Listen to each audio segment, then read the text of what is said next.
पण ज्या पेशंटला सुविधा दिल्या पाहिजे ते अजिबात देत नाही, तर ते तुम्ही टेबल करणार का? जेवढे धर्मदाय रुग्णालय आहेत त्यांनी पारदर्शीपणे केंद्र सरकारची योजना, राज्य सरकारची योजना लागू केलीच पाहिजे। आता आपल्याकडे प्रत्येक हॉस्पिटलच्या बेडची माहिती अद्ययावत पद्धतीने त्या ठिकाणी आहे, पण यात अजून सुधारणा करण्याची आवश्यकता आहे। ती हे जे अमेंडमेंट आपण या अधिवेशनात करू त्याच्यामुळे ती सुधारणा होईल। असं हे उत्तर आम्हाला समाधान आहे, पण काही प्रश्न आहेत ना।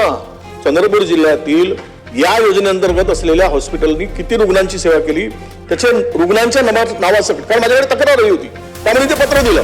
आपल्याला सांगतो रुग्ण परत करतात, पैसे घेतल्याशिवाय आयुष्यमान योजनेतून रुग्णांना सेवा दिली जात नाही। अध्यक्ष महोदय, माननीय मंत्री महोदयांनी सांगितलं उच्च न्यायालयामध्ये हे मॅटर आहे।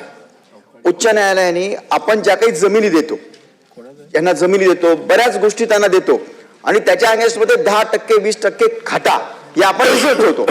तर कृपया आपण हे अधिवेशन जे संपण्याच्या अगोदर जितक्यांना आपण या सवलती दिल्या होत्या त्यांनी त्या वर्षानुवर्ष पाळल्या की नाहीत याची तुम्ही सगळी टेबल करणार आहात का? आणि जर नसेल तर भविष्यामध्ये त्याची सगळी रिकव्हरी पूर्ण आपण करणार आहात का? जसं मी फक्त उदाहरण सांगतो, एमजीएम आहे, संभाजीनगरचं एमजीएम आहे। अध्यक्ष महोदय, यांनी सगळे लाभ घेतलेत, अक्षरशः त्यांनी 1 रुपयावर त्यांनी सगळ्या जमिनी घेतल्या, परंतु काहीही लाभ ते देत नाही। आणि इतकंच नाही, जे रस्ते सरकारी होते ते सुद्धा कॅम्पसमध्ये त्यांनी, म्हणजे उदाहरण सांगतो त्याच्यातलं, पण ज्या पेशंटला सुविधा दिल्या पाहिजे ते अजिबात देत नाही, तर ते तुम्ही टेबल करणार का? नाही, मगाशी सन्माननीय राज्यमंत्री महोदयांनी खूप स्पष्टपणे या ठिकाणी काही बाबी सांगितलेल्या आहेत, त्यातच आपल्याही प्रश्नाचं उत्तर आहे। आपल्याला या ठिकाणी कल्पना आहे की 479 एवढी धर्मदाय रुग्णालये आहेत आणि मग मागच्या काळात 2 प्रश्न निर्माण झाले की आपल्याकडनं सवलत घेतली म्हणजे काय। तर त्या संदर्भात मागच्या अधिवेशनात आपण कायद्यामध्ये सुधारणा करून सवलतीच्या संदर्भातली डेफिनेशन तयार केली। आतापर्यंत हे सगळे रुग्णालय हायकोर्टात असं सांगायचे की आम्ही सवलतच घेतलेली नाही, त्यामुळे काहींनी एक्सप्रेस सवलत घेतली होती, काहींनी इनडायरेक्ट सवलत घेतली होती। आता सवलतीची डेफिनेशन आपण तयार केली, त्या डेफिनेशन प्रमाणे आता जवळपास हे सगळे हॉस्पिटल जे आहेत हे आता आपल्या या धर्मदायच्या डेफिनेशनमध्ये ज्यांनी आपल्याला त्या खाटा द्यायच्या त्याच्या अंतर्गत ते आले। दुसरं आपण काय केलंय, पूर्वी हे लोक केवळ खर्च दाखवून द्यायचे, पण करायचे की नाही माहिती नाही, बेड्स कुठले उपलब्ध होते माहिती नाही, आपल्याच लोकांना खर्च केला असं दाखवायचे।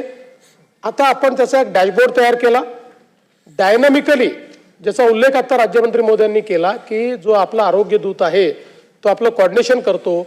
आता आपल्या डॅशबोर्डवर कुठल्या रुग्णालयामध्ये किती खाटा आहेत या संदर्भातली माहिती आपल्याला त्या ठिकाणी उपलब्ध असते आणि त्यानुसार आपण पुढची कारवाई करू शकतो। तिसरा प्रश्न याच्यामध्ये असा आला की मागे हे 10% वगैरे जो विषय आहे ना, याच्यात एक कोर्टाने निर्णय देऊन ठेवलेला आहे की त्यांच्या एकूण जो काही निधी असेल त्या निधीच्या 2%, म्हणजे 10% आता विषय आपण म्हणतो तो तसा बाजूला राहिला, 2% त्यांनी धर्मदायचा निधी खर्च करायचा। त्यातही असं लक्षात आलेलं आहे की ते 2% खर्च करताना राज्यमंत्री महोदयांनीच ते लक्षात आणून दिलं की काही बिलं लावून टाकतात, म्हणजे ते 2% संपल्यात असं सांगतात। आणि म्हणून आता त्याही संदर्भात आपण हे जे सगळे रेट्स तयार केलेले आहेत या रेट्स अनुसारच त्यांना ते लावावं लागेल। आपण वाढीव रेट केले, म्हणजे सगळ्यांची हे होती की आम्ही लागू करत नाही कारण तुमचे रेट कमी आहेत, आपण रेट वाढवून दिले, त्यामुळे वाढीव रेट प्रमाणे त्यांना करावं लागेल। आणि आता एक अजून सूचना जी राज्यमंत्र्यांनी दिली ती चांगली आहे की बेस रेट हा प्रत्येकाला घोषित करावा लागेल, नाहीतर मग एका बेडचे 100 रुपयाच्या ऐवजी 500 रुपये दाखवायचे, 2% संपले असं त्यांना करता येणार नाही। बेस रेट त्यांना कंपल्सरी आपण करतोय। आता तिसरी महत्वाची गोष्ट अशी आहे की हा जो काही 2%चा पैसा आहे, हा 2%चा पैसा डायनामिकली आपल्याला दिसत नाही, तर त्यांनी किती खर्च केलाय, बेड्स दिसतात आता आपल्याला, आणि आता आपल्याकडे त्या संदर्भात कुठली यंत्रणाही नाही। त्यामुळे आमचा प्रयत्न आहे की याच अधिवेशनामध्ये आम्ही त्याही संदर्भात एक कायद्यामध्ये सुधारणा करतो आणि कायद्यामध्ये सुधारणा करून या सगळ्या रुग्णालयांना ते जे 2% पैसे जे हायकोर्टाने त्यांना खर्च करण्याकरता सांगितलेले त्या योजनेमध्ये ते 2% पैसेही आपल्या डॅशबोर्डवर दिसले पाहिजे, म्हणजे कोणाकडे किती पैसे शिल्लक आहेत, त्यांनी कुठल्या पेशंटवर पैसे खर्च केले आहेत, ही प्रत्येक गोष्ट आपल्याला त्या ठिकाणी माहिती कळेल. आणि जसं राज्यमंत्री महोदयांनी सांगितलं की आता हे सगळं जे इनिशियल म्हणजे हा 2%चा विषय बाजूला, बाकी सगळ्या विषयाच्या संदर्भात ते माननीय उच्च न्यायालयाकडे गेले होते. माननीय उच्च न्यायालयाने आता पुन्हा विधी व न्याय विभागाला त्यांची सुनावणी घ्यायला सांगितलेली आहे. ती सुनावणी चाललेली आहे. शासनाचं मत असं आहे की आपण जो काही अमेंडमेंट केलाय त्या अमेंडमेंटमुळे ते या सगळ्या अखत्यारीत येतात, पण विधी व न्याय विभाग त्यांचं म्हणणं ऐकून घेईल आणि मग जो योग्य आहे तो कायदेशीर निर्णय घेईल. पण राज्य सरकारचं स्पष्टपणे मत आहे की जेवढे धर्मदाय रुग्णालय आहेत त्यांनी पारदर्शीपणे केंद्र सरकारची योजना, राज्य सरकारची योजना लागू केलीच पाहिजे. त्यासोबत राखीव बेड जे आहेत किंवा राखीव निधी जो आहे याचा ट्रान्सपरंट पद्धतीनं विनियोग केलाच पाहिजे. आणि म्हणूनच मी धर्मदाय आयुक्तांचं देखील अभिनंदन करेल की धर्मदाय आयुक्तांनी देखील याच्यामध्ये पुढाकार घेतला, लॉ अँड ज्युडिशरीने पुढाकार घेतला. म्हणून पहिल्यांदा आता आपल्याकडे प्रत्येक हॉस्पिटलच्या बेडची माहिती अद्ययावत पद्धतीनं त्या ठिकाणी आहे. पण यात अजून सुधारणा करण्याची आवश्यकता आहे. ती हे जे अमेंडमेंट आपण या अधिवेशनात करू त्याच्यामुळे ती सुधारणा होईल. अध्यक्ष महोदय, चांगलं नाही उत्तरच अपेक्षित असं आहे. उत्तर आम्हाला समाधान आहे, पण काही प्रश्न उपप्रश्न आहेत ना.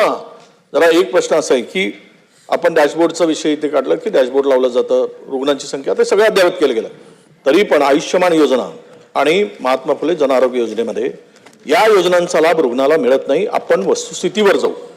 माननीय मुख्यमंत्र्यांना माझी विनंती आहे की ज्या वेळेस रुग्ण जातात रुग्णालयात, मी आपल्याला सांगतो ते सगळे लावलेलं आहे, पण मी काल माननीय मुख्यमंत्री महोदय आम्ही पत्र देऊन चंद्रपूर जिल्ह्यातील या योजनेअंतर्गत असलेल्या हॉस्पिटलनी किती रुग्णांची सेवा केली त्याच्या रुग्णांच्या नावासकट, कारण माझ्याकडे तक्रार आली होती त्यामुळे ते पत्र दिलं.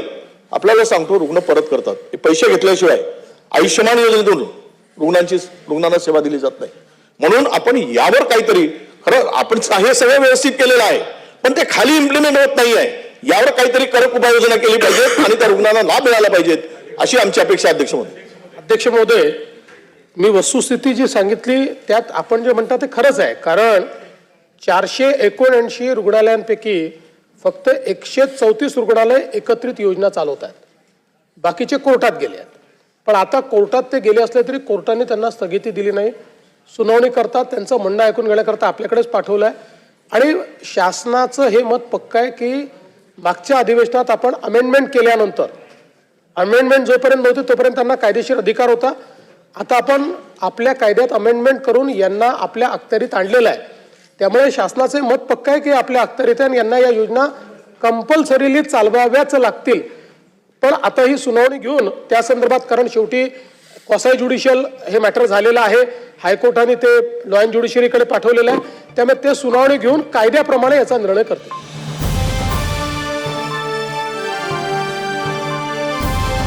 समाजकारण, प्रशासन आणि राजकारणातल्या अचूक विश्लेषणासाठी बखर लाईव्हच्या सोशल मीडिया प्लॅटफॉर्म्सना लाईक, फॉलो आणि सबस्क्राईब करा.